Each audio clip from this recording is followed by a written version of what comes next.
श्री विष्णु गीता अध्याय 3 गुणभाव विज्ञान योग वर्णनम।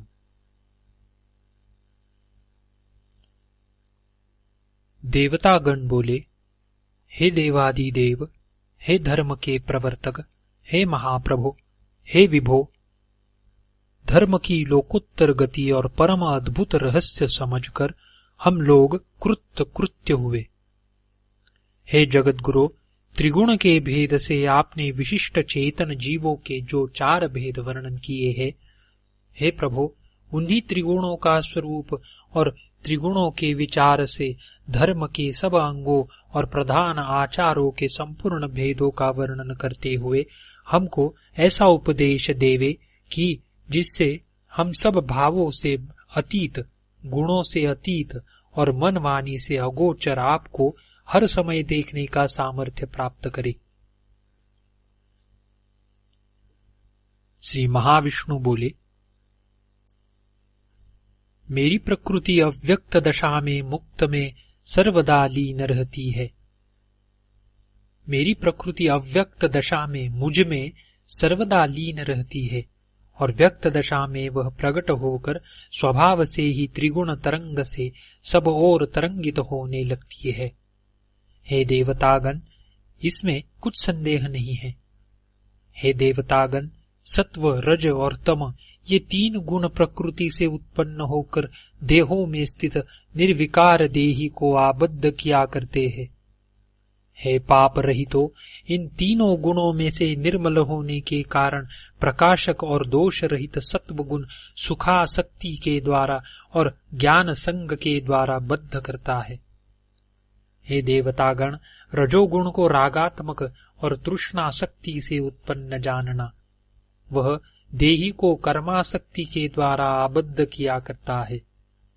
हे देवतागण, तमोगुण को अज्ञान से उत्पन्न और सब प्राणियों में भ्रम उत्पन्न करने वाला जानो, वह प्रमाद, अनुद्यम और चित्त की अवसन्नता के द्वारा देही को आबद्ध करता है। हे देवतागण, सत्वगुण जीव को सुख में आबद्ध करता है, रजोगुण कर्म में आबद्ध करता है और तमोगुण ज्ञान को आवरण करके प्रमाद में आबद्ध करता है। रज एवं तमोगुण को दबा करके सत्वगुण बलवान होता है। सत्व और तमोगुण को परास्त करके रजोगुण प्रबल होता है और सत्व और रजोगुण को दबा करके तमोगुण प्रबल होता है। जब इस देह में श्रोत्रादि सब द्वारों में ज्ञानमय प्रकाश होता है, तब सत्वगुण की विशेष वृद्धि हुई है, ऐसा जानना चाहिए। हे देवतागण, लोभ प्रवृत्ति अर्थात सर्वदा सकाम कर्म करने की इच्छा, कर्मों का आरंभ अर्थात उद्यम अशम अर्थात अशांति एवं स्पृहा अर्थात विषय तृष्णा, ये सब रजोगुण बढ़ने पर उत्पन्न होते हैं। हे देवश्रेष्ठो, विवेक भ्रंश, उद्यमहीनता, कर्तव्य के अनुसंधान का न करना और मिथ्याभिमान, ये सब तमोगुण के बढ़ने पर उत्पन्न होते हैं। यदि सत्वगुण के विशेष रूप से बढ़ने पर जीव मृत्यु को प्राप्त हो तब वह ब्रह्मवेत्ताओं के प्रकाशमय लोकों को प्राप्त होता है, अर्थात उसकी उत्तम गति होती है। रजोगुण की वृद्धि के समय मृत्यु होने पर कर्मासक्त मनुष्य लोक में जन्म होता है एवं तमोगुण बढ़ने पर मृत व्यक्ति पशु, प्रेत आदि मूढ़ योनियों में जन्म लेता है। सुकृत अर्थात सात्विक कर्म का सात्विक और निर्मल फल है। राजस कर्म का फल दुख और तामस कर्म का फल अज्ञान अर्थात मूढ़ता है, ऐसा ज्ञानी लोग कहते हैं। सत्व से ज्ञानोत्पत्ति होती है, रज से लोभ उत्पन्न होता है और तमोगुण से प्रमाद, अविवेक और अज्ञान उत्पन्न होता है। सत्व प्रधान व्यक्ति ऊर्ध्वलोक को जाते हैं, रजोगुण प्रधान व्यक्ति मध्यलोक में रहते हैं और निकृष्ट गुणावलंबी तामसिक व्यक्ति अधोलोक में जाते हैं। जब ज्ञानी व्यक्ति गुण के अतिरिक्त और किसी को कर्ता करके नहीं देखता है और गुण से परे जो गुण का दर्शक आत्मा है उसको जानता है, वह मुझको प्राप्त हो जाता है। देह से उत्पन्न इन तीनों गुणों को अतिक्रमण करके जन्म मृत्यु जरा रूप दुखों से मुक्त होकर देही परमानंद को प्राप्त हो जाता है। हे देवतागण, प्रकाश, प्रवृत्ति और मोह यानी तीनों गुणों के यथाक्रम कार्य, ये सब गुण कार्य प्रारंभ होने पर जो व्यक्ति द्वेष नहीं करता है और इनके निवृत्त होने पर जो इनमें इच्छा नहीं रखता है, वह गुणातीत कहलाता है। जो उदासीन अर्थात केवल साक्षी रूप से स्थित है और गुणों से जो विचलित नहीं होता और गुण समूह अपना अपना कार्य करते हैं, ऐसा समझकर जो स्थिर रहता है और स्वयं चेष्टा नहीं करता है, वह गुणातीत कहलाता है। जिसको सुख दुख समान है, जो आत्मा में अवस्थित है, जिसके लिए मिट्टी का ढेला, पत्थर और सुवर्ण सब समान है, जिसके निकट प्रिय और अप्रिय दोनों समान है, जिसने अपनी इंद्रियों को जय कर लिया है और जिसके निकट निंदा और स्तुति दोनों समान है, वह गुणातीत कहलाता है।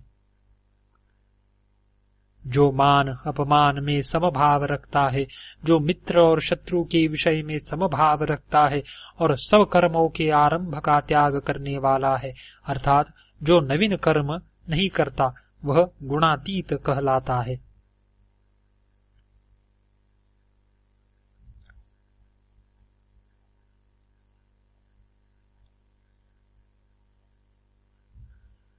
और जो एकांत भक्ति योग के द्वारा मेरी सेवा करता है, वह इन गुणों को विशेष रूप से अतिक्रमण करके ब्रह्मभाव को प्राप्त होता है, क्योंकि मैं नित्य स्थित और मोक्ष स्वरूप ब्रह्म के प्रतिष्ठा यानी स्थिति का स्थान हूँ। मैं ही सनातन धर्म और एकांतिक सुख का स्थान हूँ। हे देवतागण, अब मैं धर्म के विशेष विशेष अंगों का त्रिविध स्वरूप वर्णन करता हूँ। आप लोग ध्यान पूर्वक सुनिए। धर्म के प्रधान 3 अंग है, यज्ञ, तप और दान। उनमें मुख्य अंग जो यज्ञ है, उसके 3 भेद है, ज्ञान कर्म और उपासना। इस बात को सर्वशास्त्र निष्णात तत्वज्ञानी पंडितों ने कहा है। हे देवतागण, विशिष्ट चेतन मनुष्य आदि जीवगण अपने स्वाभाविक सुख और ऐश्वर्य के त्याग द्वारा जो परम अदृष्ट शक्ति अवश्य प्राप्त करते हैं, उसी को तत्व विवेचक लोग यज्ञ कहते हैं। हे देवतागण, इन्हीं सब अंगों के त्रिविध भेदों को क्रमशः कहलाता हूँ। इन भेदों को क्रमशः बतलाता हूँ। आप लोग समाहित चित्त होकर सुनिए। दान करना उचित है। इस विचार से देश काल और पात्र की विवेचना करके प्रत्युपकार करने में असमर्थ व्यक्ति को जो दान किया जाता है, वह सात्विक दान कहा गया है। किंतु जो दान प्रत्युपकार के लिए अथवा फल की चाहना करके कष्टपूर्वक दिया जाता है, उस दान को राजस दान कहते हैं। देश और काल की विवेचना न करके सत्कार शून्य और तिरस्कार पूर्वक अपात्रों को जो दान दिया जाता है, वह तामस दान कहा जाता है। हे देवगण, आत्मा में अवस्थित व्यक्तियों के द्वारा परम श्रद्धा पूर्वक और फल कामना रहित होकर अनुष्ठित शारीरिक, वाचनिक और मानसिक तप को सात्विक कहते हैं।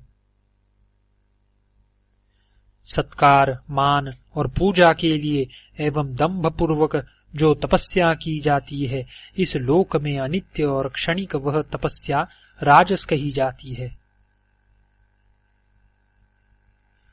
अविवेक के वश होकर दूसरों के नाश के अर्थ व आत्म पीड़ा के द्वारा जो तपस्या की जाती है, उसको तामस कहते हैं।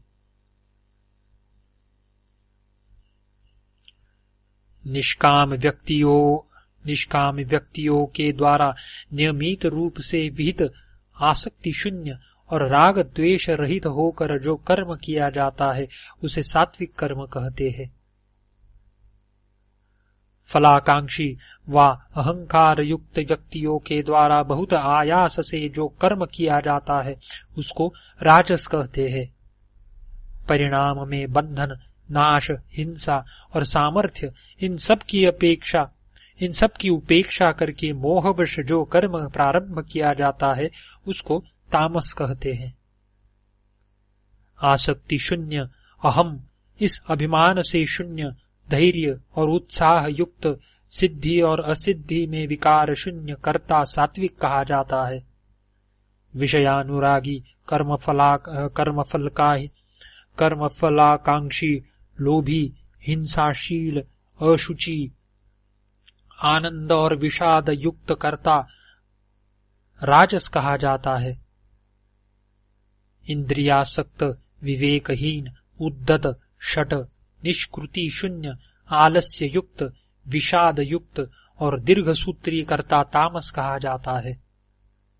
हे देवगण, उपासना की जो प्राण रूपा भक्ति कही गई है वह भक्ति 3 गुणों के अनुसार निश्चय 3 प्रकार की है। आर्त भक्तों की भक्ति तामसी, जिज्ञासु भक्तों की भक्ति राजसी और अर्थार्थी भक्तों की भक्ति सात्विकी जानना चाहिए।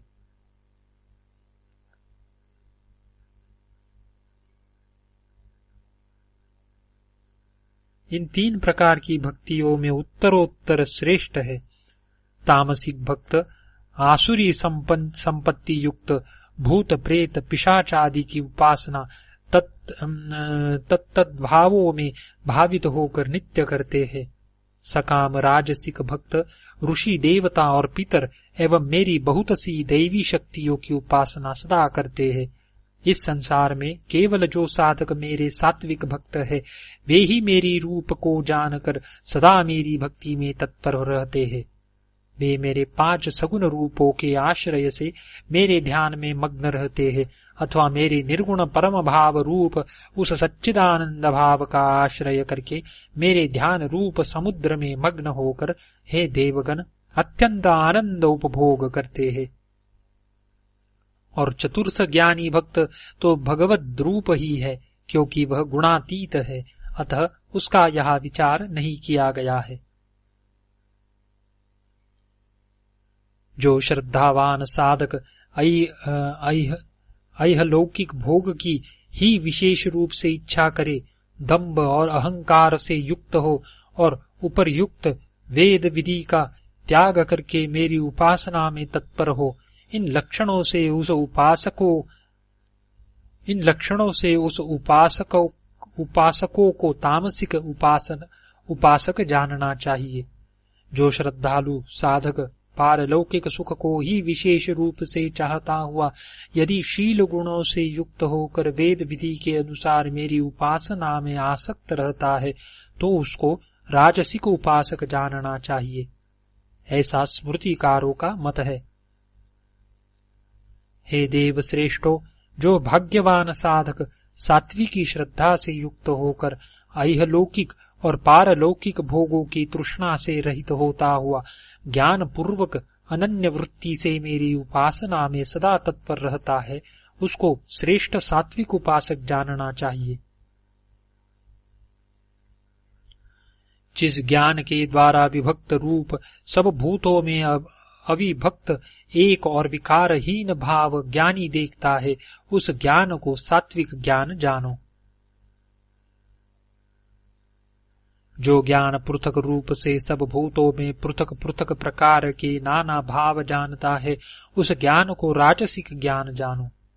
किंतु जो एक कार्य में परिपूर्णवत आसक्त, हेतु शून्य, परमार्थ रहित और अल्प अर्थात तुच्छ ज्ञान है, उसको तामस ज्ञान कहते हैं। हे देवगण, अब मैं त्रिगुण संबंध से अनान्य रहस्य कुछ वर्णन करता हूँ, सो सुनिए।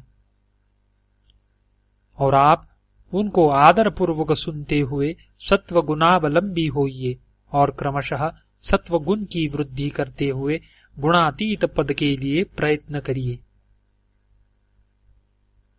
फलाकांक्षा रहित व्यक्ति यज्ञानुष्ठान अवश्य कर्तव्य कर्म है, ऐसा विचार कर और मन को समाहित करके जिस विधि विहित यज्ञ को करते हैं उसको सात्विक कहते हैं। किंतु हे देव श्रेष्ठो, फल मिलने के उद्देश्य से अथवा केवल अपने महत्व के प्रकट करने के अर्थ जो यज्ञ किया जाता है उस यज्ञ को राजस जानो। शास्त्रोक्त विधि से रहित सतपात्र में अन्नदान शून्य, मंत्रहीन, दक्षिणाहीन और श्रद्धा रहित यज्ञ को तामस यज्ञ कहते हैं।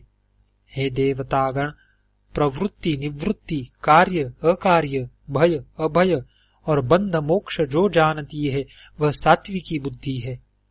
जिसके द्वारा धर्म अधर्म और कार्य अकार्य यथावत परिज्ञात न हो उसको राजसी बुद्धि कहते हैं।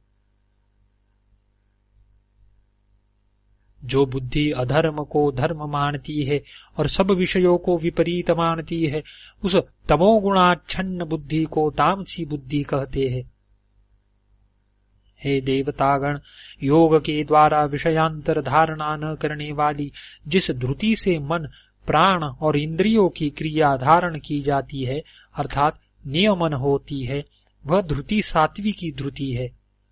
हे देवतागण, जिस धृति के द्वारा धर्म अर्थ और काम को धारण करता है, जिस धृति के द्वारा जीव धर्म अर्थ और काम को धारण करता है एवं प्रसंगवश फलाकांक्षी होता है, उस धृति को राजसी कहते हैं। हे देवतागण, विवेकहीन व्यक्ति जिसके द्वारा निद्रा, भय, शोक, विषाद और अहंकार का त्याग नहीं करता है वही तामसी बुद्धि है। अतीत विषयों से संबंध रखने वाली प्रज्ञा को स्मृति, आगामी विषयों से संबंध रखने वाली प्रज्ञा को बुद्धि और नवीन नवीन यानी ज्ञान विज्ञानों को उद्भव करने वाली प्रज्ञा को प्रतिभा कहते हैं। जब दृष्टा और दृश्य की उपलब्धि में प्रतिभा समर्थ होती है तब सब लोगों के हित में तत्पर वह प्रतिभा सात्विकी कही जाती है। जब वह शिल्प कला और पदार्थों की आलोचना में प्रसार को प्राप्त होती है तब उस प्रतिभा को बुधजन राजसी प्रतिभा कह जानते हैं। जब वह साधारण लौकिक सत असत का विचार करे तो उसको तामसी प्रतिभा कहते हैं और उसको प्रत्युत्पन्नमति भी कहते हैं।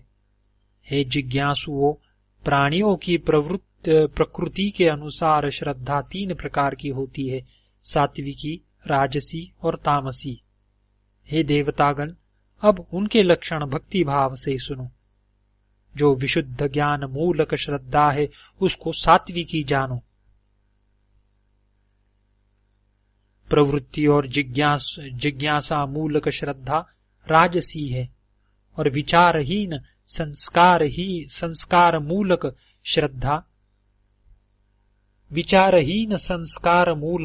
श्रद्धा तामसी कही गई है। वेद, पुराण और श्रुति सम्मत तंत्रों में भयानक, रोचक और यथार्थ इन भेदों से 3 प्रकार के वाक्य मेरे भावों से भावित तत्ववेत्ताओं ने कहे हैं। इस विषय में निम्नलिखित प्रकार से ही व्यवस्था है, सो चित्त लगाकर सुनिए। पाप से और अज्ञान संभूत विषय से डर दिखाने वाले जो वचन हैं, तत्वदर्शी ज्ञानीगण उनको भयानक कहते हैं। हे देवगण, पुण्य में और अध्यात्म लक्ष्य में रुचि उत्पन्न करने वाले जो वचन वेद, तंत्र और पुराणों में हैं, उनको रोचक जानना चाहिए। अध्यात्म तत्व से युक्त और तत्वज्ञान का उपदेश देने वाले वचन को हे देवगण यथार्थ वचन कहते हैं, ऐसा आप जानिए।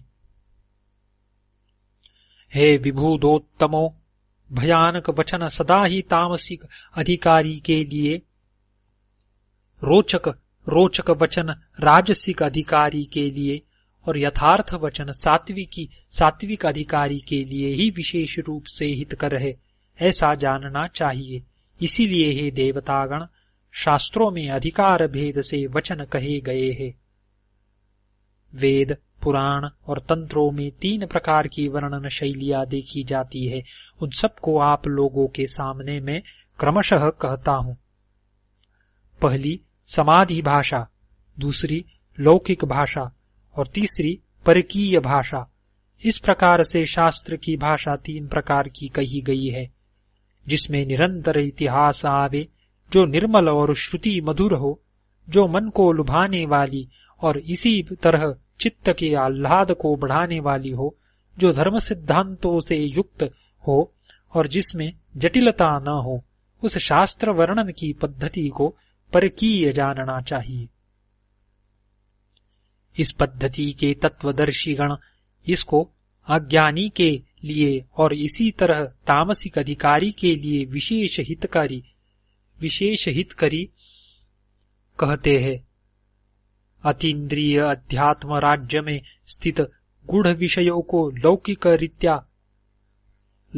करीता आश्रय लेकर जो अच्छी तरह वर्णन करे तथा समाधिगम्य भावों की प्रतिपादिका हो और इसी तरह लौकिक रसों से भी पूर्ण हो, वह भाषा लौकिकी भाषा है।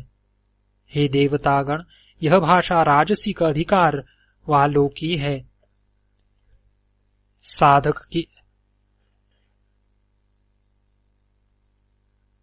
यह भाषा राजसिक अधिकार वाले ही साधक के लिए सदा अधिक कल्याण पैदा करती है। यह सत्य है। जो भाषा कार्य ब्रह्म और कारण ब्रह्म के ज्ञान को प्रकाशित करती है तथा जो भाषा सर्वत्र समाधि सिद्ध भावों से पूर्ण हो और इसी तरह जो वर्णन पद्धति तत्व ज्ञानमयी हो, उसको समाधि भाषा जानना चाहिए। वह सात्विक अधिकारियों के लिए हितकरी है। श्रवण, मनन और निधिध्यासन, यह जो त्रितय रूप पुरुषार्थ जगत में कहा जाता है, वह सब त्रितय रूप पुरुषार्थ जब निवृत्ति मूलक होकर ब्रह्म के निरूपण में लगता है, तब वह सात्विक माना जाता है। हे देवतागण, जब वह उत्पत्ति स्थिति लय स्वरूप भाव में भावित होकर द्वैत रूप को प्राप्त होता है, तब उस त्रितय रूप पुरुषार्थ को राजसिक कहते हैं, और जो नास्तिकता मूलक त्रितय रूप पुरुषार्थ है वह तामसिक कहा गया है। आयु, सात्विक भाव, शक्ति, आरोग्य, चित्त प्रसाद और रुचि के बढ़ाने वाले, रसयुक्त एवं स्नेहयुक्त, जिनका सारांश देह में स्थायी रूप से रहे और चित्त को परितोष करने वाले आहार सात्विक पुरुषों के प्रिय होते हैं। कटु, अम्ल, लवण यानी क्षार, अत्युष्ण, तीक्ष्ण, रुक्ष, विदाही, ये सब दुख, संताप और रोगप्रद आहार राजसिक व्यक्तियों के प्रिय है। एक प्रहर पहले बना हुआ यानी ठंडा, विरस, दुर्गंध युक्त, बासी, झूठा और अपवित्र जो आहार है वह तामसिक व्यक्तियों को प्रिय होता है। हे देवतागण, अब सुनो, सुख भी 3 प्रकार का है। जिस सुख में अभ्यास से अर्थात स्वतः ही परमानंद लाभ करता है और दुख का अंत प्राप्त करता है, वह आदि में विषवत किंतु परिणाम में अमृत तुल्य और आत्मबुद्धि के प्रसाद से उत्पन्न सुख सात्विक और आत्मबुद्धि के प्रसाद से उत्पन्न सुख सात्विक कहा जाता है। विषय और इंद्रियों के संयोग से आदि में अमृत तुल्य किंतु परिणाम में विष तुल्य सुख राजस कहा जाता है। निद्रा, आलस्य और प्रमाद से उत्पन्न एवं आदि और अंत में चित्त में मोह उत्पन्न करने वाला जो सुख है उसे तामस कहते हैं। नित्य कर्म का त्याग नहीं हो सकता। मोहवश जो नित्य कर्म का त्याग होता है उसे तामस त्याग कहते हैं। जो व्यक्ति दुख होता है ऐसा जानकर दैहिक क्लेश के भय से कर्म त्याग करता है, वह राजस त्याग करके त्याग का फल नहीं प्राप्त करता है। हे देवतागण, इंद्रिय संग और फल का त्याग करके कर्तव्य जानकर जो नियम पूर्वक कर्म किया जाता है, वह त्याग सात्विक त्याग माना गया है। पृथ्वी में, स्वर्ग में व आप लोगों में ऐसा जीव नहीं है जो प्रकृति से उत्पन्न इन 3 गुणों से छुटा हुआ हो। हे देवतागण, सब वेदों में तीनों गुणों का ही विषय है।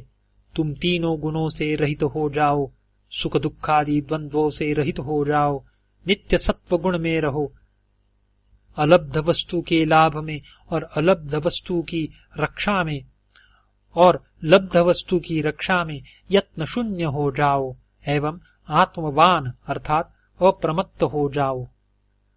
सब स्थान जल में डूब जाने पर क्षुद्र जलाशय से जितना प्रयोजन रहता है, ब्रह्मनिष्ठ ब्रह्मज्ञ को सब वेदों से उतना ही प्रयोजन रहता है। मैंने गुण और कर्मों के विभाग द्वारा चारों वर्णों की सृष्टि की है। उनका कर्ता होने पर भी अव्यय होने के कारण मुझको अकर्ता जानो। जो सब सात्विक भाव, राजसिक भाव एवं तामसिक भाव है, वे सब मुझसे ही उत्पन्न हुए हैं, ऐसा उनको जानो।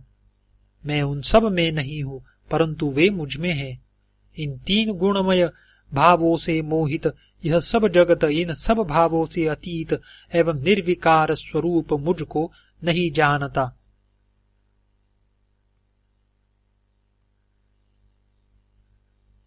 यह मेरी सत्वादि गुणमयी लौकिक माया निश्चय ही दुस्तरा है।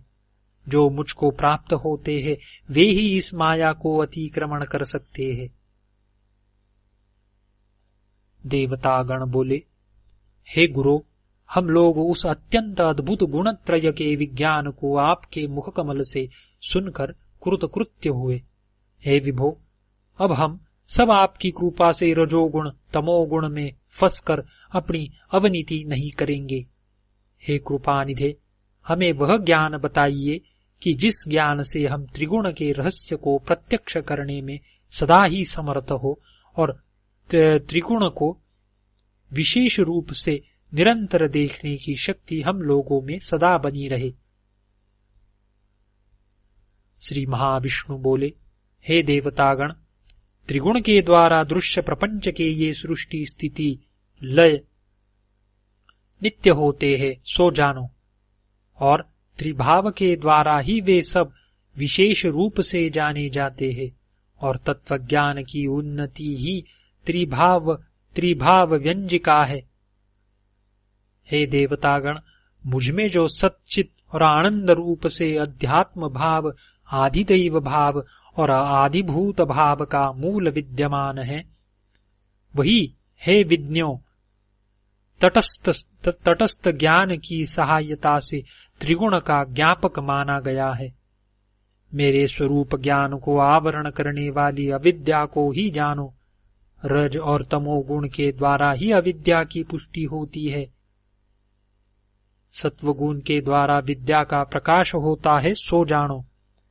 हे देवतागण, संसार में अविद्या जिस प्रकार से आवरण करती है, सो सुनो।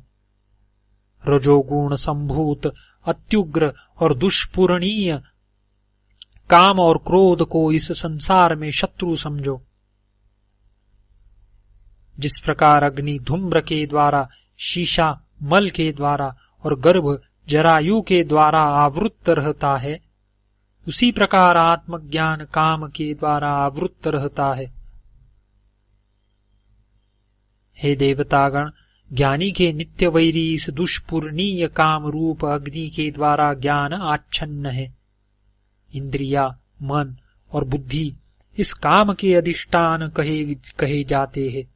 इन्हीं के द्वारा यह ज्ञान को आच्छन्न करके देही को मोहित किया करता है। इस कारण हे देव श्रेष्ठो, तुम पहले इंद्रियों का संयम करके इस ज्ञान विज्ञान नाशक पापी काम को नाश करो। देह की अपेक्षा इंद्रिया श्रेष्ठ है, इंद्रियों की अपेक्षा मन श्रेष्ठ है, मन की अपेक्षा बुद्धि श्रेष्ठ है, और जो बुद्धि से श्रेष्ठ है वही आत्मा है। हे देव श्रेष्ठो, इस प्रकार बुद्धि की अपेक्षा श्रेष्ठ यानी आत्मा को जानकर और बुद्धि के द्वारा मन को संयत करके काम रूप दुर्निवार शत्रु का नाश करो। महामाया के द्वारा आवृत्त होने के कारण मुझे सब नहीं देख सकते हैं। यह मूढ़ संसार मुझे अजन्मा और अविनाशी नहीं जानता है। हे देवतागण, मैं भूत भविष्यत और वर्तमान काल में स्थित यानी सकल स्थावर जंगमात्मक भूतों को जानता हूँ, परंतु मुझको कोई नहीं जानता है। हे असुर शत्रु देवतागण, इच्छा और द्वेष से संभूत द्वंद्व के मोह से सृष्टि काल में सब जीव सम्मोह को प्राप्त होते हैं, किंतु जिन पुण्यात्मा व्यक्तियों का पाप नष्ट हो गया है वे द्वंद्व जनित मोह से रहित होकर दृढ़ व्रत होते हुए मेरी भक्ति में रत होते हैं। जरा और मरण से बचने के लिए मेरा आश्रय करके जो प्रयत्न करते हैं वे उस ब्रह्म को, समस्त अध्यात्म को और समस्त कर्म को जानते हैं। जो मुझको आदिदेव, आदिदैव, आदिभूत और आदियज्ञ के सहित जानते हैं, मुझ में आसक्त चित्त वे मरण काल में भी मुझको जानते हैं। देवतागण बोले, हे परमेश्वर, वह ब्रह्म क्या है? अध्यात्म क्या है? कर्म क्या है? आदिभूत किसको कहा गया है? आदिदैव किसको कहते हैं? इस देह में अधियज्ञ कौन है और कैसे है? वह इस देह में स्थित है और कैसे वह इस देह में स्थित है? और हे दैत्य सूदन, आप मरण काल में संयत आत्मा व्यक्तियों के द्वारा कैसे जाने जाते हैं?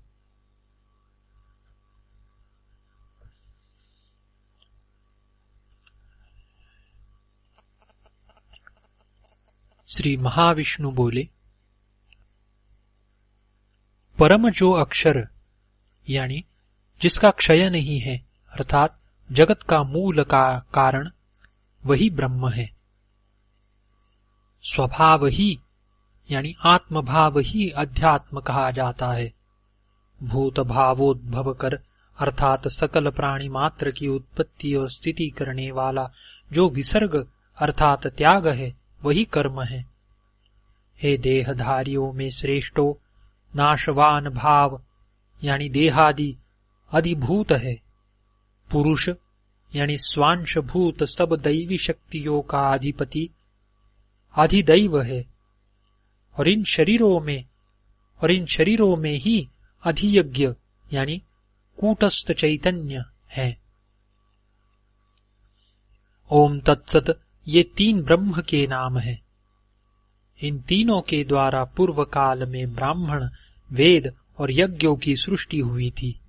इसी कारण ओम यह शब्द उच्चारण करके ब्रह्मवादियों के विधानोक्त यानी शास्त्रोक्त यज्ञ, दान और तप रूप कर्म निरंतर संपन्न हुआ करते हैं। मुमुक्षुगण फलाकांक्षा त्याग करके और तत् इस शब्द को उच्चारण करके विविध प्रकार के यज्ञ, तप और दान कर्म करते हैं।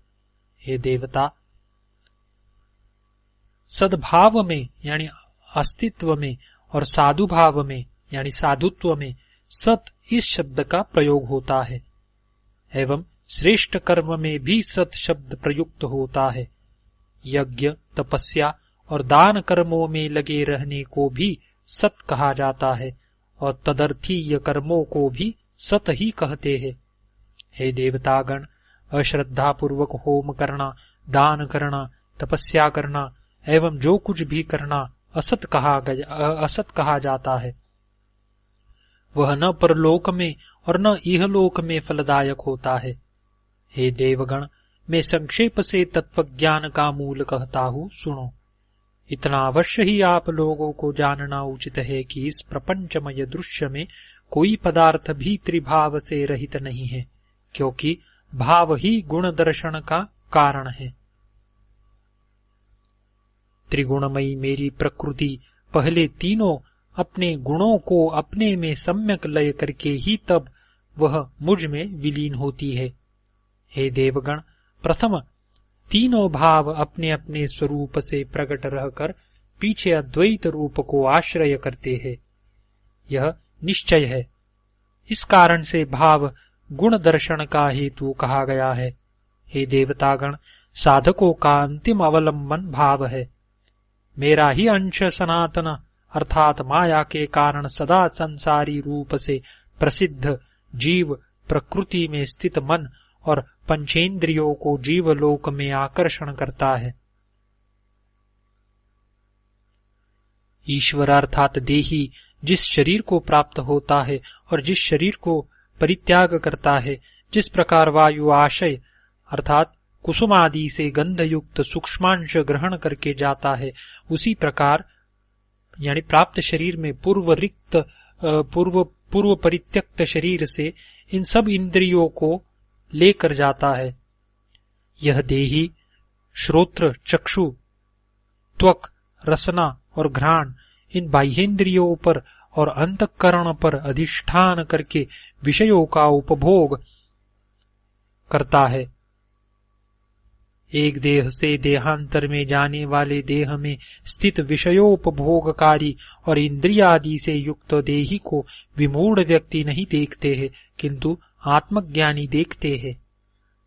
संयत चित्त योगी गण इस देही को देह में अवस्थित देखते हैं और शास्त्रादि पाठ द्वारा यत्नशील होने पर भी आत्मतत्वानभिज्ञ मंदमती इसको देख नहीं सकते। क्षर और अक्षर नामक ये दो पुरुष लोक में प्रसिद्ध है। उनमें से सब भूतगण क्षर पुरुष और कूटस्थ चैतन्य अक्षर पुरुष कहा जाता है। इन क्षर और अक्षर से अन्य उत्तम पुरुष परमात्मा कहे गए हैं, जो ईश्वर और निर्विकार है एवं लोकत्रय में प्रविष्ट होकर पालन करते हैं। क्योंकि मैं क्षर से अतीत हूँ और अक्षर की अपेक्षा भी उत्तम हूँ, इसी कारण लोक में और वेद में पुरुषोत्तम कहा जाता हूँ। हे देवतागण, इस प्रकार निश्चित बुद्धि होकर जो मुझको पुरुषोत्तम समझता है, वह सर्वज्ञ व्यक्ति मुझको ही सर्वभाव से भजता है। हे निर्दोष देवतागण, यह परम गुह्य शास्त्र मैंने कहा है, इसको समझकर साधक सम्यक ज्ञानी और कृतकृत्य होता है। इति श्री विष्णु गीतासूपनिषत्सु ब्रह्म विद्यायां योग शास्त्रे देव महाविष्णु संवादे गुणभाव विज्ञान योग वर्णनम नाम तृतीयोऽध्यायः।